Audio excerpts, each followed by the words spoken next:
Hey guys, welcome back to another episode of Women's Intuition. We are back and we better. We missed y'all last week, but it's your girl Taylor.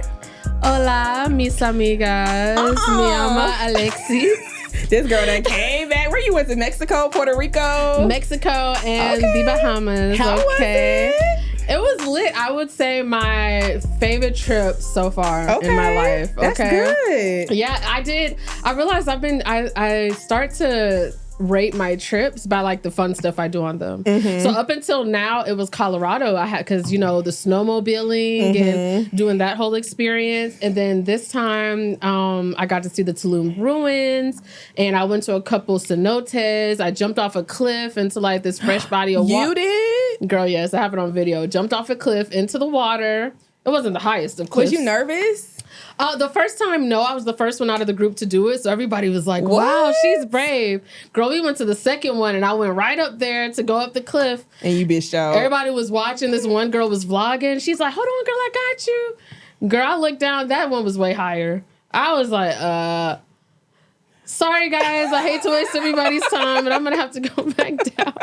But it was so cool because part of like when I go to the beach, I don't really like getting in the water too deep. I'm always paranoid that I'm going to like step on a fish, which is crazy, though obviously like swim out of the way before they get stepped on. But I just be scared of the living creatures in there. And girl, I was in there. They had a bunch of those fish that be eating the skin off your feet in there, and like some bigger fish. And our little tour guide, he kept telling me how much he liked me, and then he like took me over to like a cave, and like he was really trying to put on the moves, girl. No, okay. But I gotta ask you. Yeah, I could have if I wanted to, but yeah, girl. And it was like he gave me his goggles so I could look under there, and I thought I would have been freaked out and wanted to get out, but it was crazy. Went into a cave. I saw some bats. I tried squid for the first time. How was it? Not good. Never would do it again. Was it fried? No. Someone said it should have been fried. Yeah. On the boat, they had like a Korean barbecue restaurant where they had a whole bunch of different. I didn't try the octopus, but I tried a piece of the squid. It was whatever. But I also tried conch. I love conch. It was actually good. I love conch. I was like, wow. It's so good. And I just didn't know that I would try it, but I was just like, I'm here. Why not? This guy was showing us how he gets them all out, and everybody was so nice. I got sunburned. I'm peeling pretty bad. But the girl was amazing. It was really amazing. So it was cool. Today was my first day back at work. I came back to so many emails and so much work, and now I'm just counting down the days to my next vacation. Yeah, honestly, period. It's always like that. But other than that, what you got going on? Speaking about last week, I guess the week we didn't record, I actually had I was lit all last week, Lex, and I know it's not even like me. Yes, on a weekday. So our homeboy, well, like my brother, came down here. I think that was like Tuesday. We went out.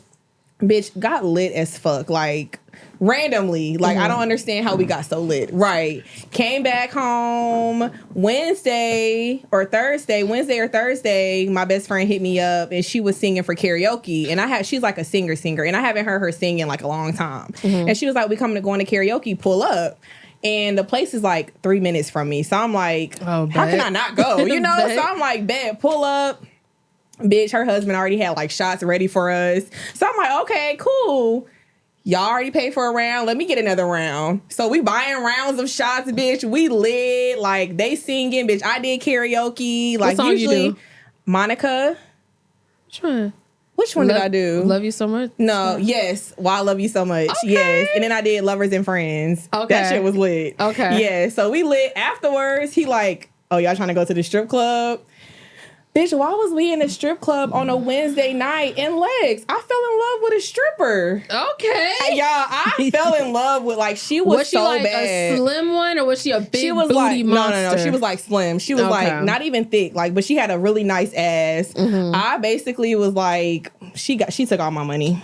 I didn't dance with I didn't let nobody else dance on me. Like, me and her had a connection. Did you touch her? Yes. My finger almost went past the ass. I had to realize, I was like, wait, I don't even know if y'all could do that in the strip club. Right. But it was the liquor, because I was drunk as fuck. I was about to tell. I thought that was just a phase. Like, okay, it was definitely the liquor. And then Friday, me and my homegirls went out. We went out to the little Mexican spot by my house, and then we went out to this little hookah spot down the street from my house, and it was just like a good ass. Where you get all these damn places by your house? A karaoke spot. Yes, the hookah spot.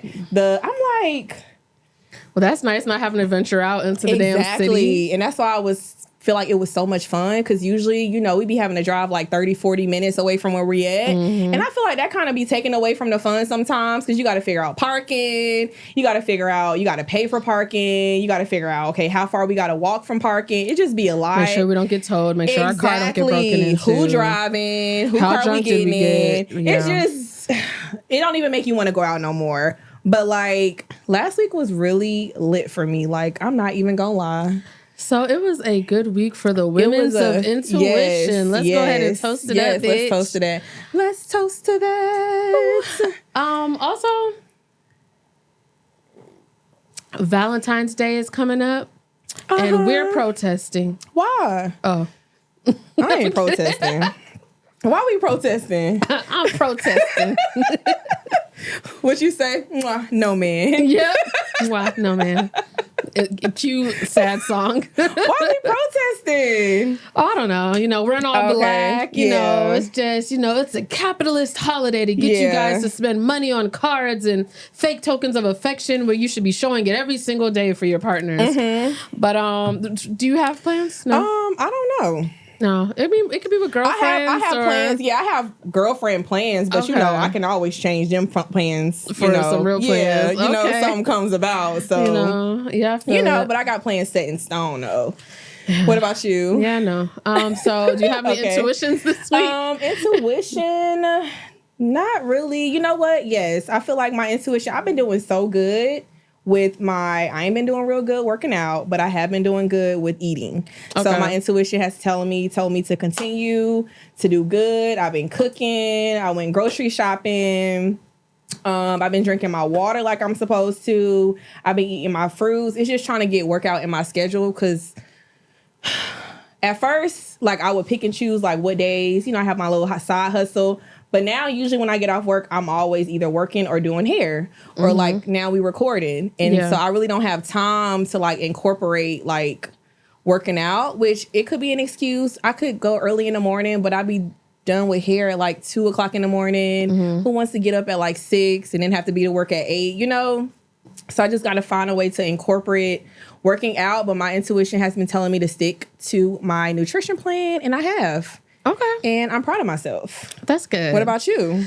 My intuition lately, and my therapist that I see every other Wednesday, has been telling me to just not assume things, not to read too much into things. That's something that's always been like a thing for me. I'll think somebody's mad at me, and I'll talk to that person, and they like, bitch, ain't nobody mad. Like, I ain't even thinking about that. Like, I'm living, motherfuckers is living their lives and shit. So just taking everything at face value and just trusting the universe. And it's been working, and it might be, it's really easy to do that on vacation, because like, what the fuck? Like, you just taking it a day at a time. Yeah, you're just going with the flow at that point. So I'm back, and I feel lighter. I feel, not just constantly like digging deep into shit. Yeah, like trying to manage other people's feelings, where it's like, girl, you worried about shit that people ain't worried about. Like, worry about you, So that's been my intuition, and I think it's been working. It's definitely helped me to like not be so like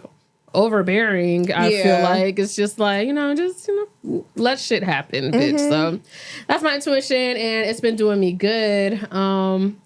But if that's it, we can get into these topics. Let's get into these topics then, bitch. Okay, so I am curious how you feel about the topic of dating your friends. Would you do it? Do you think it's a good idea, bad idea, worst thing you could do? Have you done it? This is so funny. What? This is just a weird topic for me, because I am the type of person that I'm like, I feel like, your friends are your friends. And especially like your honest platonic friendships. I feel like they should stay your honest platonic friendships. And it's kind of hard for me to get out of that zone from friends and like being interested, Yeah. I'm gonna speak from experience. I have had a situation where I stepped outside of the friend zone with somebody before, and it wasn't nothing that I ever thought would happen, and this is not a friend that just like we met randomly and then all of a sudden like we started liking each other. Like we were friends for like years. Like Slick, my first like guy friend. Okay. And honestly, it was never no like intimate connection or situation throughout our friendship. It was just like, I feel like sometimes shit just happens, and like somebody might shoot they shot one day, or like maybe y'all wake up one day and you're like, wait, I think I might like this person. So is that the first and only time you've ever the first and only time okay I've ever like got outside of the friend zone with somebody? But personally, I like my platonic friendships. Has anybody ever tried to get out of the friend zone with you that you thought was a friend? For sure. And I shut it down. Like, shut it down. Yeah. So you wouldn't recommend it? I wouldn't recommend it, but it's crazy. And that's why I was like, did you listen to one of my favorite podcasts? Because they were talking about it, and like the guys on there, they were like, I never want to get out of the friend zone with my homegirls. But the girl on there, she was like, well, sometimes people marry their best friends. And I was like, that's true. And I'm always the girl that's like, I want to be best friends with my nigga, Yeah. So that's why I'm like, don't be going around fucking all your homeboys. But like if something just magically happens and that spark just comes and y'all have this connection or something, I say go for it. Okay. How do you feel about that? It's tough for me because I haven't had a lot of guy friends, right? I didn't grow up with a lot of men, so it's not like I just knew how to have a bunch of like platonic male friendships. At 30, I would say I have 2 male friends. I have one best friend, and then I have my homeboy. And that's always been platonic, but we've been friends for a long time, and I talk to him and shit like that. And so with him, I could never see it happening, you know, especially how we met. I think the history too. The history, how we met. And there's no spark on either end for both of us. Now, my best friend, I don't know if he watches this, but my best friend, so this is what has me thinking about it, because I've been spending more time with my best friend lately. Just hanging out, late night, smoking shrooms, watching movies, and it be chill. But sometimes in the back of my head, I'm always like, what if? Why don't we try this? Yeah. Now you know about the one time in 2018. Not you remember the day and the year. Well, what's your birthday? It was my 27th birthday. Okay. I was in the room. She was. Threesome? But no. She was just a spectator. They tricked me. No, I didn't know it was going to happen. Okay. But that one time it happened. And since then, like, we've gone back to being friends, you know? So I've heard a lot of discourse about the subject where a lot of even men say about women's guy best friends, he's not your friend if he wants to fuck you, basically. And I'm like, I don't know. Like, I don't know if that's true. Like, I think somebody could genuinely be your friend and maybe still be kind of attracted to you, or... Yeah, I mean, I think so, too. I think you kind of have to know the difference. Like, for me, my homeboys that I consider, like, my brothers, it would never happen, you know? But I think the guy friend that I got into, like, the intimate situation with, I don't think I ever consider him, like, a brother, if that makes sense. Okay. Like... when we first met and when we first started like getting cool, I would have been like, this is like my brother, but that was in like middle school. So we was like 14. Like I've known all my close friends since we was like 13, 14 years old. But of course, you know, you go to college and you kind of like, you don't talk as much. And I think that gave us the space to lose the like brother and sister connection, if that makes sense. But I kept in contact with my other guy friends where it was just like, nah, I look at y'all like brothers. So I just think it's like, how you kind of look at your friends. Like, if I look at you like a brother, it's never going to happen. I think the biggest thing stopping me, because, you know, I brought him to Christmas. Everyone loved him. On the cruise, all my family was asking about him. You really tricked them. Why you ain't bring? And I'm just like, oh my God. Like, But I'm like, I should have brought him. Like, it would have been dope. But I think the one thing that's stopping me from taking it there, because I think that he would be perfectly fine with it. But I think the one thing that's stopping me is fear. Because, like... Fear of what? That y'all won't... Us not working out and then it's severing the friendship. Yeah. Because, I mean, relationships are either going to go one way. You end up getting married and you're together forever, or more likely than not, y'all are going to end. So, I think that is always going to stop me right there in my tracks. Because I'm like, you know, this is a sacred friendship. It's my best friend. And it's a guy that genuinely cares about me. So, yeah. So when you say take it past friendship, are you just saying like as far as like friends with benefits, or you mean like you looking at it like something more serious? Friends with benefits. Okay. Because I started liking my friends with benefits. Yeah, I figured that's what you meant. So I fall more in love with my friends with benefits than I do actual boyfriends. Yeah. So yeah, I don't think that's gonna work. But yeah, I've been like playing around with my intuition on that one. Okay, so far she's telling me, "Don't do it, bitch. Okay. Don't do it. You're just bored." I'm just bored, I think. So just friends with benefits, no marriage. Yeah. Okay. Well, speaking of marriage, next topic: dating somebody who's been married before. How do you feel about that? Like, have you encountered someone who's been married before? Married before? Not on a serious basis. Okay. Maybe I came across some guy on like Instagram when we hung out before or something. Okay. But married, well, I guess I did entertain a guy who was technically married at the time. Yeah. But you said married before. Yeah. So, no. Or just somebody kind of like, you know, wanting to fuck with you and they like, I just, you know, I've been divorced. I'm divorced. No, not seriously. Not somebody that I've really, really considered pursuing things with. How do you feel about that? Because I know how you feel about somebody that has kids. Yeah. So I feel like that's kind of on the same scale. A lot of women are like, I want to be the first person to have your kids. So like, are you kind of like that with I want to be your first wife type thing? That. Okay. And I do feel similar, but like for different reasons. First of all, I see a lot of people I've seen people that I'm close with deal with men that have been married before. And a lot of those men, after going through a bad marriage, they just don't want to get married again. Like, they're good on marriage. Yeah. And I don't think, even if I wasn't thinking about being married with someone, I don't like going into a situation where there's already a threshold of how far it can go. Because to me, it's just like, I don't know. I don't like that. Yeah. So I don't know if I would have the will to keep going or knowing that somebody doesn't see me as marriage material or would never want to get married to me. I don't know. It kind of messes up that little delusion, you know, in my head. So what about you? I'm okay with it. I think it's kind of how you move. Like, I always like a experienced type person. So I'm okay with like if you have experienced marriage and like, you know, I don't want to know, don't teach me the ways of your previous marriage, but like, you know, he can kind of be like, okay, well, like we should do this or like recommend or just like, maybe he went to therapy for marriage, so he kind of knows how to like communicate with his wife or just like different situations or different scenarios he may know how to manage or handle. And I've never been married, so I might not know. So I'm okay with kind of like sometimes being taught the ropes in a sense, if that makes sense. Would you care if he was jaded and like didn't want to get married again? No, you would need to have to want to be married again. Okay, because I know marriage isn't a huge to do on your list. Right, but what if one day I do? That's true. So it's like I don't want that to not be an option, you know? Yeah. So I definitely want you to still want to consider marriage. Yeah, and then a wife is a significant role. So, like, there's only so many times I want to hear, well, my first wife. Right. Some people will stay friends with their first wife once the messy divorce part. Or if it is messy and y'all are broken up, then I'm already looking like, oh, so you're a bad husband. Right. So, like... And that's why I'm like, sometimes I like to see, like, what you were like in that situation to see how you are kind of, you know? Like, okay...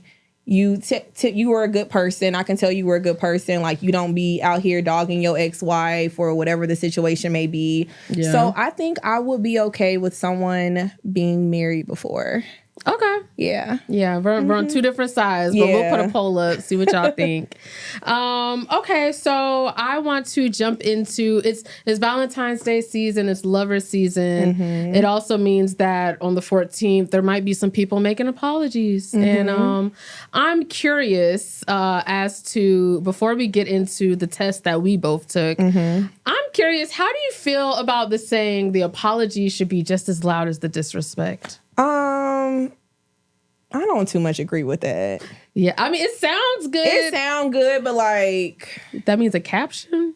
That means you about to... Like, what, you gotta go on social media and like, what's... Girl, and we've all know the captions. Where let me read this one to you. I done put her through ups and downs. I done dogged her out. I done cheated on her, and she still took me back. Like, I don't want that type of apology. Big Bank ATL posted a picture of his... Is this his wife? His BM? It's one of them.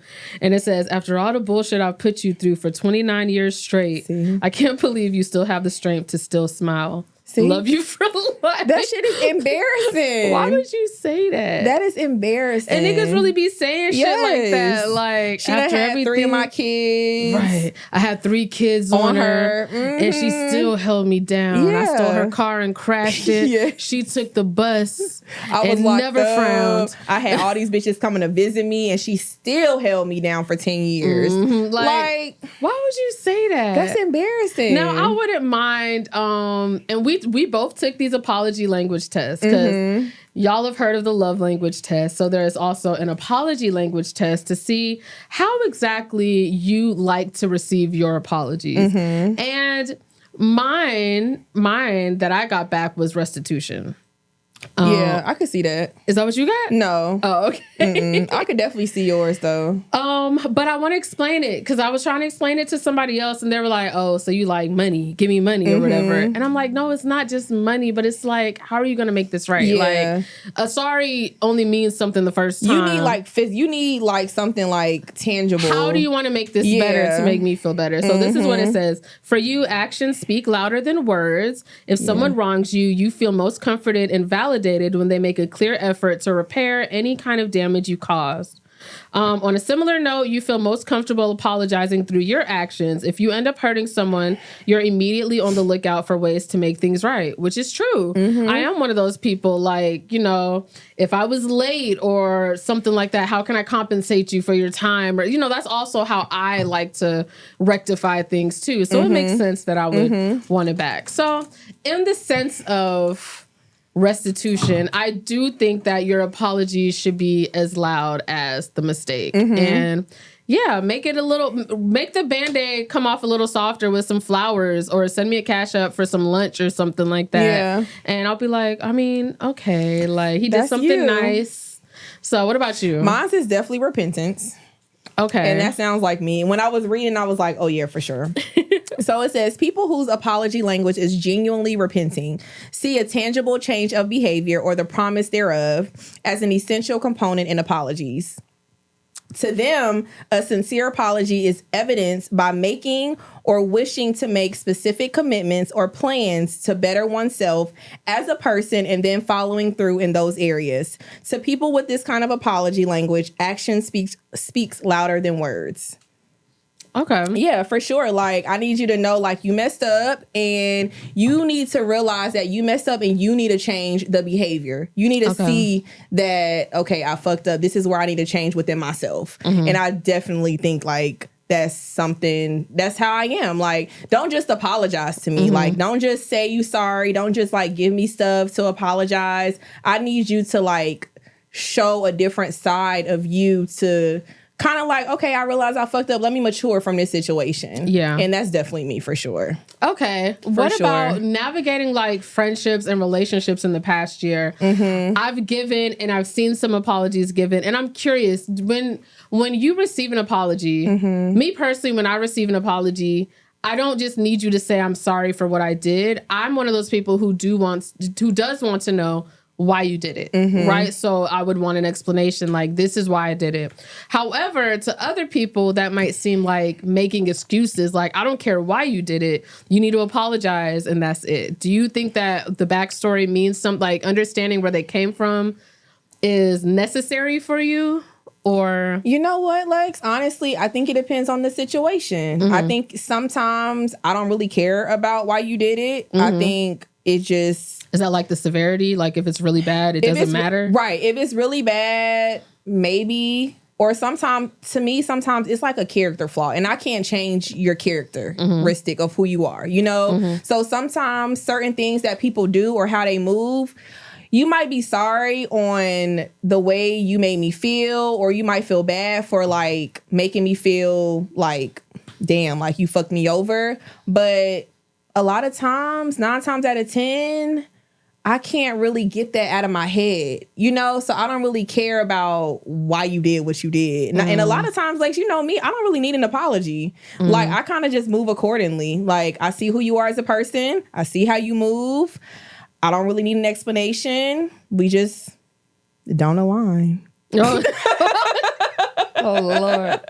So, and that's just like with relations, just anything. Like, sometimes, because in the back of my head, I'm like, okay, you do this again, I always think like it's gonna happen again. You know, like if you did this to me, whether it could be something minor, it could be something minute, big, medium, whatever the situation is, I'm like, okay, like I forgive you, but I know it's gonna happen again. So like, I'm gonna just back, you know? And that's just always the type of person I've always been. Even when it comes to niggas, like we always talk about this with cheating. I can always forgive you, but I'm not gonna really forget what you did to me. So I can never put myself in this situation again. I'm so different. I really be wanting to understand where somebody like, why? I don't, the why has always mattered to me. Like, but sometimes they don't have a why. Or even if we're talking about guys, I know plenty of guys who will apologize because they know they're supposed to apologize. Exactly. I need to, like, I don't want you to just say sorry. I need you to express to me the feeling of regret. Yeah. That you understand where you fucked up. What made you think it was okay? And then maybe we could start to move forward. But somebody just giving me like a, you know, I'm sorry I did that. To me, it sounds like you're saying what you feel like you're supposed to be saying. So I'd be wanting to, it's kind of like in school where it's like, explain your work. I've been needing a nigga to explain his work. Like where, like, let me know where your mindset was to where you thought this was okay. And then we can move forward from that or not move forward. But I'm not going to be sitting around. You know, I recently was dealing with a situation where I'm just like, damn nigga, are you just gonna apologize? Like I heard plenty of like I feel bad or you like we had plenty of conversations, but I'm like, when are you gonna actually say sorry? Yeah, like I be needing that. I don't know why. That's like an integral part for me to move forward from anything. I at least need an acknowledgement of like you're sorry. Yeah, you know? And I think that's the difference where we are because I'm like, oh, you did this? Oh. Okay, cool. Like, and sometimes I forgive you in my heart. Like, I forgive you. I might have not told you I forgave you because I feel like anybody that I'm not really cool with, I don't, or a nigga and me, we not like in that space no more. I don't ever wish, even my niggas I used to talk to, Lex, I don't think you ever heard me say I wish bad on somebody, you know, like, or damn, like, I hope they get their karma. It's never been like that to me. Like, I've always forgiven somebody. It's just, I see how you move and I don't want to engage in that anymore. So I don't need your apologies. And we just gonna keep moving like that. So yeah. All right, y'all. Yeah. Is that wild or wild not? Just kidding. Well, speaking of wild or wild not, let's get into our favorite segment, Wild or Wild Not. Wild or wild not. Wild or wild not. Wild or wild not. Okay. Okay. Wild or wild not. I be going all the way back to the first message to see how this nigga tricked me. Wild or wild not. I'm gonna say not wild, bitch. It's wild, but it's also not wild. Yeah, that's a wild statement, wild, but it is not wild. Very relatable. Bitch, I be like, let me go back to our text message and see where the fuck this nigga got me. Because how you get me like that and then now we here? Yeah. I be really trying to figure out where the fuck I was acting like a little pussy. Yeah. I be trying to see where they switched up. Yeah. Like, because we used to text back like, 5 seconds in between. And all of a sudden, I know I'm not tripping. Like, what changed? Like, I think we all done been there. Yeah. I wonder if niggas be doing that. Like, let me see where this bitch done tricked me. I don't know. I'd be so sap. I'm such a sap ass bitch. I definitely am going to go back and read some messages, man. Yeah. And just be smart. I screenshot them, put them in his album. You got an album for niggas? Yeah. You know, I do a playlist for niggas and I do an album for niggas.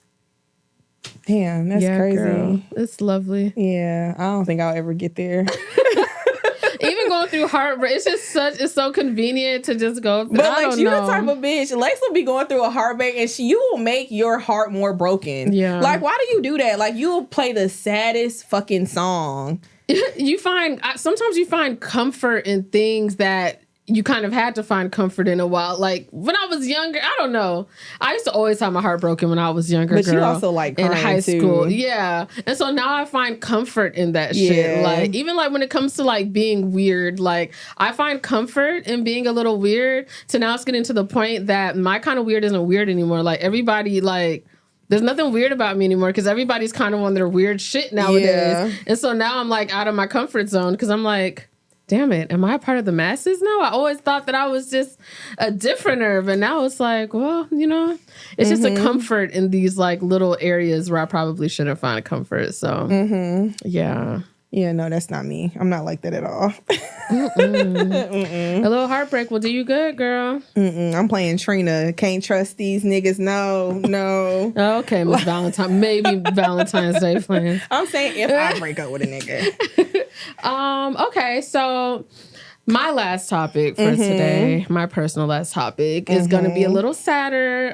It's going to be about settling. Okay. When you think of settling, is it like a good feeling, a bad feeling, an unfortunate feeling? Settling, I don't like that word. Like, I don't like the word settling. I think go after like what you want. If you feel like you deserve more in a situation, I say you deserve more then. Like, if you feel like you're settling, you're settling. You know, I feel like a lot of times people might be like, oh, you're settling, but you might not feel like you're settling. To them, they will be settling in that situation. But I don't see myself settling. Part of me thinks that we all kind of settle in the end, you know, like whether it's in relationships, whether it's for these jobs where you have to weigh out pros and cons and then you settle for the one that has the most. I don't know. I kind of think the word settling needs a rebrand. It always sounds like it's such like a terrible thing, but I think we all at some point to get close to what we want, we have to settle in some areas. You know what about with work? To a certain extent, but like with friendships or relationships, I'm not settling. Like I would never settle. Like if I feel like I'm in a relationship or a friendship and I'm like, this friendship is just not good enough for me, or I feel like I'm not gaining anything, or we're not growing as a couple or a friendship, I feel like I will be settling, and I don't know if I can stay in this situation. I feel like, but can't that be, that's like such a gray area though, because you could feel like you're settling in the moment and it could just be like a rough time for you and your man. Or for a friendship or something like that. Because people are gray areas and people are going to mess up. So it's like... Yeah, you messing up is not me settling, though. Us messing up is just us going through a rough patch. Like, something happened. Maybe, I don't know, God forbid, like, somebody died or something. And, like, the other person is depressed. I don't think I'm settling. I think, like, we're humans. And I'm kind of, unfortunately, going through this sad situation with this person. And he's not being himself. But I don't think I'm settling... in a relationship. Like, I think outside of this situation, he's given me everything that I need, everything that I want, whether it's like spiritually, like mentally, emotionally. I feel like if I get into a relationship and I can't get fed spiritually, emotionally, mentally, physically, I'm settling. And I can't go for that. Let's say you meet the love of your life in your early 20s, and for whatever reason, maybe it's because y'all met too young, maybe life just starts fucking happening, but for whatever reason, it doesn't work. And this was your best relationship, your closest relationship. You would have loved it. And then he ends up getting married or something, so that's off the table, and you find the next best guy. Are you at some point settling? No, because me and the other dude wasn't meant to be together. Yeah, I feel like if we was meant to be, we was meant to be. Like, I'm a very like spiritual person, and I feel like God wouldn't place nobody in my life that I'm not supposed to be with. So if there's somebody that we broke up and he got married, it's for a reason. It's the reason why we not together. Now, if God wanted us to be together in the future, okay. But I don't have that mindset that like, oh damn, like that was mine. That nigga was supposed to be mine. Never. I don't know. I guess I think that at a certain big age that people end up having to like adjust their like the same expectations that we had when we were younger and the world was our oyster. If we're 40 and single, we not gonna be able to place them same expectations. At some point, we're gonna have to settle on at least a man with no children. Though a man with no children. Well, see, that's not mine. But like outside of kids, might have to settle for. Me personally, right. I might have to settle for somebody with at least one baby mama. Okay, you know, outside of kids, though, like what else would you be settling for in a person? You know what I think? I think a lot of women our age, or even like the younger generation, have this idea of like a rich nigga, a boss. That's not realistic, though. True, but they don't know that. So at the end of the day, there's only but so many single, straight, rich niggas that are into black women, that all these bitches, we ain't all getting one. So you gonna have to settle for regular nigga. And he can be just as good, but you're gonna have to settle underneath that high ass expectation that you get from songs and But shit. I feel like that's okay. Outside of social media and music, when you sitting with your homegirls, us, and we having talks about men, are we talking about I want a rich nigga rapper? Like, I feel like that's not realistic. You know what I mean? I'm saying settling. We got sense, though. And that's what I'm saying. So as us having sense, where will we be settling when it comes to a man? Like, I don't think you would ever get in a situation where you settling legs. It's the difference, like you said, between being realistic, realizing like you're not about to get a fucking trap rapper ass nigga.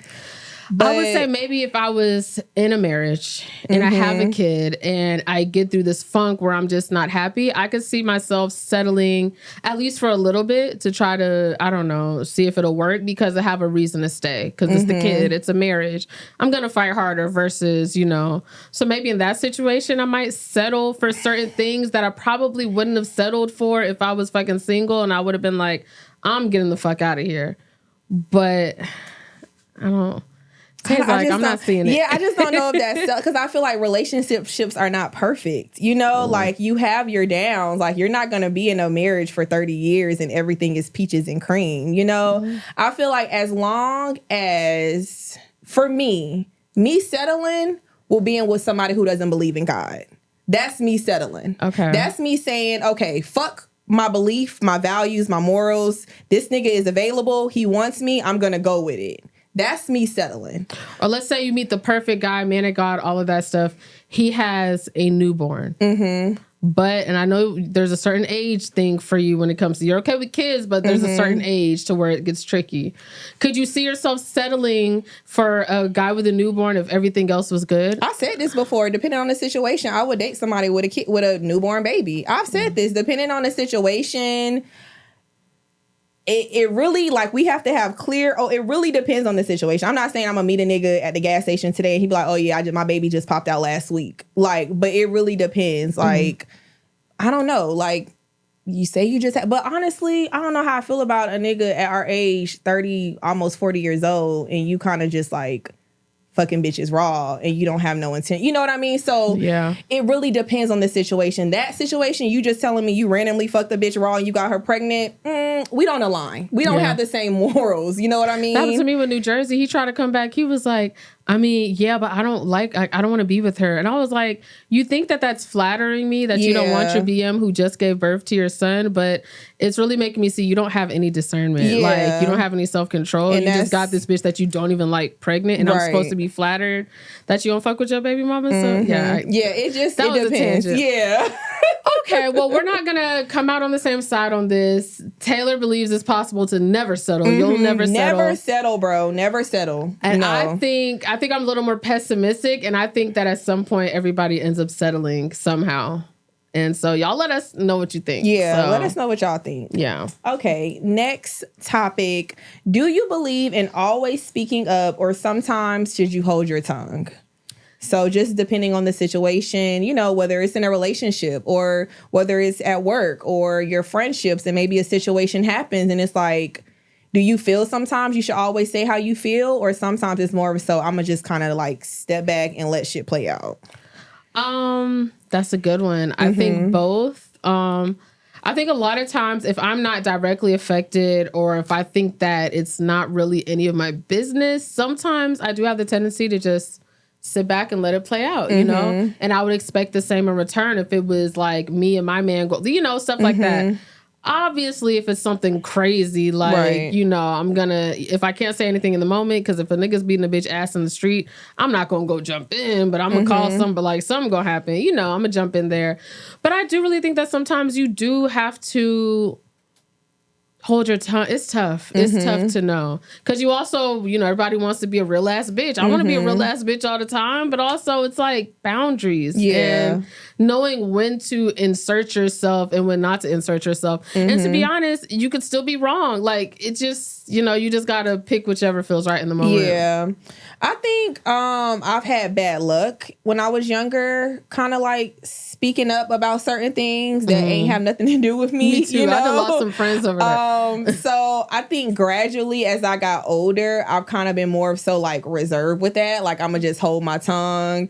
Now I feel like if it's a situation directly geared towards me, I'm probably gonna speak up about it. But also, like, if something bad, not bad, but if something negative like affects y'all or like my friends or like somebody I'm close to, I've always been the type to like be in defense mode for y'all, or just like my friends or like my sister or something like that. I think one time somebody was trying to like fight you or like talking crazy about you, or it might have been like our other friend, and I was in defense mode, you know, and I'm like, you could talk about me, but don't talk about these bitches. And that's just how I've always been, you know? So it really honestly depends on my mood. It depends on like how I feel. It depends on just like how like serious the situation is, you know? I definitely get that. Like, I feel like I'm a little defensive over my friends. You know where it gets tricky? And we've realized this recently when it's conflict within friends groups. How much to insert yourself, how much to step back. That should be hard. And I don't ever think there's a right answer. No matter what, it's going to be tough. But it's been crazy learning how to even navigate conflicts like that at 30. Yes. Like, and I never even had these kind of like problems. So it's kind of hard to be like, okay, like, should I do this? Should I not speak up? Should I step back? Should I, you know, but I feel like at this age, and it could be just of, you know, when you get a certain age, I don't want to say you stuck in your ways, but when something just don't feel right on your spirit, you know, like you just like, I can't hold my tongue. Whatever helps you sleep better at night, and then you just kind of have to, if that's what you're going to do, stand on it, you know? Basically, yes. Oh, I hate that phrase so much now. Yeah. but it's true. Like, you gotta, at this age, be able to own it. Like, okay, well, if you are going to go ahead and do it, you just got to own it. Yeah, and you got to follow like, through. Ain't no throwing stones and hiding your hands. Like, not at 30. Like, we can't, it's hard to do that. Like, if we 21, okay, cool. Like, you know, but if you gonna speak up, I just feel like you said, kind of stand on business in a way, you know? So it just depends with me. Sometimes I speak up and sometimes I just be like, I'm gonna just let whatever plays out.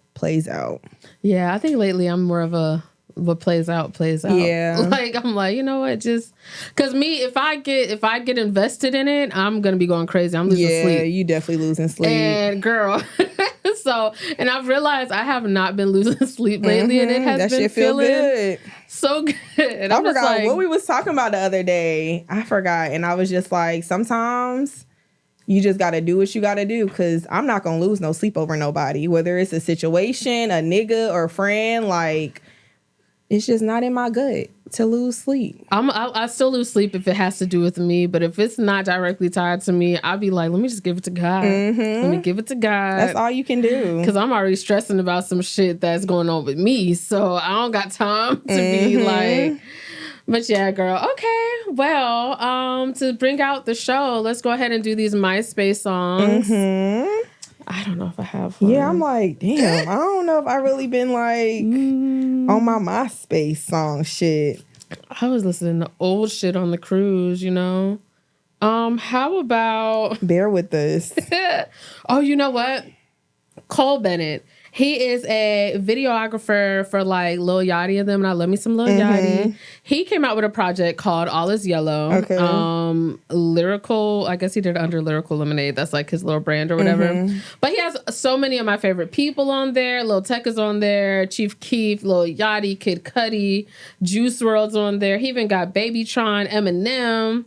I don't care too much for G Herbo, but he got a bunch of people on there. But he has this song on there with my two favorites, Chief Keef and Lil Yachty. It's called "Say Your Grace." Okay. The video is amazing. I even watched the little parts where he explained like the making of the video. And in the video, when it was Chief Keef's time to come down, he was like, "Hey man, how can I get you in a suit?" And Chief Keef was like, "Bro, I don't wear no fucking suits. Like, I refuse to wear a suit. I've never wore a suit. I'm not wearing a fucking suit." So he was like, "Damn, man." So he said, next thing you know, he walking around, and then Chief Keef walks out on the balcony. He had the suit on. He just said, "I ain't wearing no tie though." And he was like, "You know what? That's perfect. Don't wear a tie." So he had all his change, and he's in his little all black suit, looking fine as fuck. You know, that's my man. That's one thing I've been consistent on. Chief Keef is my favorite rapper. That's my future husband. That's my lover. That's my twin flame. That's bae. That's daddy. I fucking love him. So, hey, Chief. Like, I love you so. All right, my MySpace song of the week. At first, I hated this song. I think the kids, the TikTokers, they put me onto this song. I'm gonna go with "Nobody Gonna Love Me." I'm about to say, talking about Money Long. You made for me. That's my shit. Oh, I've never heard the whole song. I'm like, I heard that part. That's my shit. I've been fucking with that. It's called "Made for Me" by Money Long. And I know everybody done heard it. Y'all done seen the Blue Pajama Girl. Like, if you haven't, go check it out. Your local Apple. I'm just kidding. But yeah. Okay. Let's get into some shows, movies. What you been watching besides Whales and Dolphins? Y'all, I got into Love on the Spectrum on Netflix. I think you told. I started season 2. Yeah. Okay. So I didn't watch the first season. Okay. But I watched the second season while I was like on the plane in the hotel room and stuff, like in between time at on my vacation. Y'all, it is so fucking cute and funny. I love it. I love Connor. I hope him and Emily are doing amazing. Journey, girl, I hope you find your Princess Charming. I love it. So that's about it, honestly. Okay, well, I am currently, y'all know I'm an old showhead, and I'm currently watching Scandal again, and Fitz and Olivia, like, that's a true love story. I never watched Scandal. It's just, I'm like, where's my Fitz? But I've been watching that, and then the swirl. Not where's your white man? Fitz is fine. I don't even like white men, but Fitz is fine. Like, just his demeanor. I feel like sometimes people's like, their character makes them a little more finer than what they are. Yeah, I'm about to say, Jamie St. Patrick ain't like that in real life. Oh, yeah. He corny as fucking real life. I wonder what Fitz act like in real life. But his demeanor, though, because he always be posting, like, it's this little thing on social media right now, and they're like, Fitz and Olivia always take pictures together, and people be in the comments saying, like, I know they spouses are, like, jealous as fuck because they have like a on and off like relationship, friendship. Gotcha. So it's super cute. But I've also been on my like little, y'all know me, documentary binge. And let me tell you, I gotta stop because I've gotten really deep in this shit, and I had a nightmare last night, and that shit really like fucked me up. So y'all know the Chris Watts story with the guy who killed his pregnant wife and his 2 children? What? This was like a big thing. Like, this was like 2018.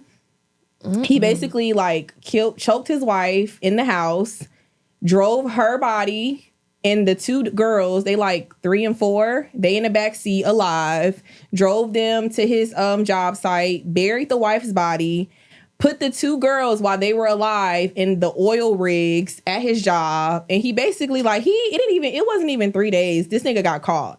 And basically how he got caught was the girl's best friend, like, she like, hey, like, she haven't been answering my calls. Like, what's going on? She pulled up to the house. The police like pulling up. They trying to figure out where where they at. And he making it seem like they just left. Like, cause there was no evidence of like blood. Cause he didn't like stab them or kill them. He choked her, Yeah. So there was no like evidence that he murdered them. And I just been watching that story like all weekend. Cause it's like a documentary on Netflix, Hulu. And the crazy thing is, bitch, I sleep with my TV on. And so I was watching cable. And when I woke up, why was that story on the TV? This wasn't your dream. This wasn't my dream. And then last night I woke up. Why was the wife running to me? Yes. Taylor. I know. And I'm like, I gotta stop. So that's why I cut on Scandal. Wait, so what happened to the little girls? They like suffocated in the oil barrels? I guess, yeah. Yeah. Thanks. So it was like 2 oil rigs. Like, how, like, what? How can you? And he did the first one because he explained. So he killed the first, he put her in there, and the second girl was like, Daddy, no, like, is the same thing gonna happen to me? And he like took her and put her into like Lex, if you see how small the oil like things are, like he had to have squeezed them inside of the oil rig things. And I guess they found the bodies like 3-4 days later. Girl, crazy. I know. This is the type of shit that I watch, y'all. So see, no. But yeah. All right. Anything else? Any other shows? No, that's it. No bueno. Okay. You picked up a new language. See. Alexias. Did you get a name? No. Like, Mommy, you want to get high? I said, hold on. Did you smoke there? No. Oh. I got a few offers, and I was just like, you wasn't fucking with it. No one else with me was really trying to. I wasn't just gonna be a damn crackhead on the strip. Girl, on the way out though, we done docked. I'm getting off. We're at Miami. I just got to go through. I'm walking by. They got a dog. While the dog's sniffing everybody, he stands up on my luggage to get to my like book bag that was on top of my luggage handle, and he would not stop. The guy holding him was like, he lifted up the little rope and was like, you come with me. Yeah. I was like, but he probably smelled all of the times you have it in your bag and all of that shit. And the guy was like, do you have anything? I was like, no. THC pens, CBD. I was like, no. He's like, did you partake in the Bahamas? I said, no. He said, you won't get in trouble. I just need to know because he'll smell it. And I was like, no, seriously, this bag stayed on the boat the entire time. And then he was like, did they search it? He looked at the other guy and was like, what you want to do? He was like, just let her go. Let her go. Yeah. I was like, well, B. At least you wouldn't like me, bitch. Right. I'm about to get arrested in another country. Girl, I thought about bringing some too, but I was like, I don't want to play with it. Yeah, I wouldn't play with it either. I'm not even gonna lie. But yeah, it's good to be back. I hope you guys have a Valentine's Day and it's not whack. We're gonna go hit the sack jack. You know, sniff up some of that crack. No. Oh. No, ma'am. No. But yeah. All right, y'all. Well, thank y'all for tuning in. Another episode, another week. We really fuck with y'all and we really appreciate y'all for subscribing, listening, all that good stuff. Make sure y'all follow us on Instagram, Women's Intuition. Make sure y'all subscribe on our YouTube channel. And make sure y'all leave a review, comment on Apple Podcasts. Yeah, we need all that good shit. Yes, so we'll see y'all again next week. And happy Valentine's Day. Adios. Bye.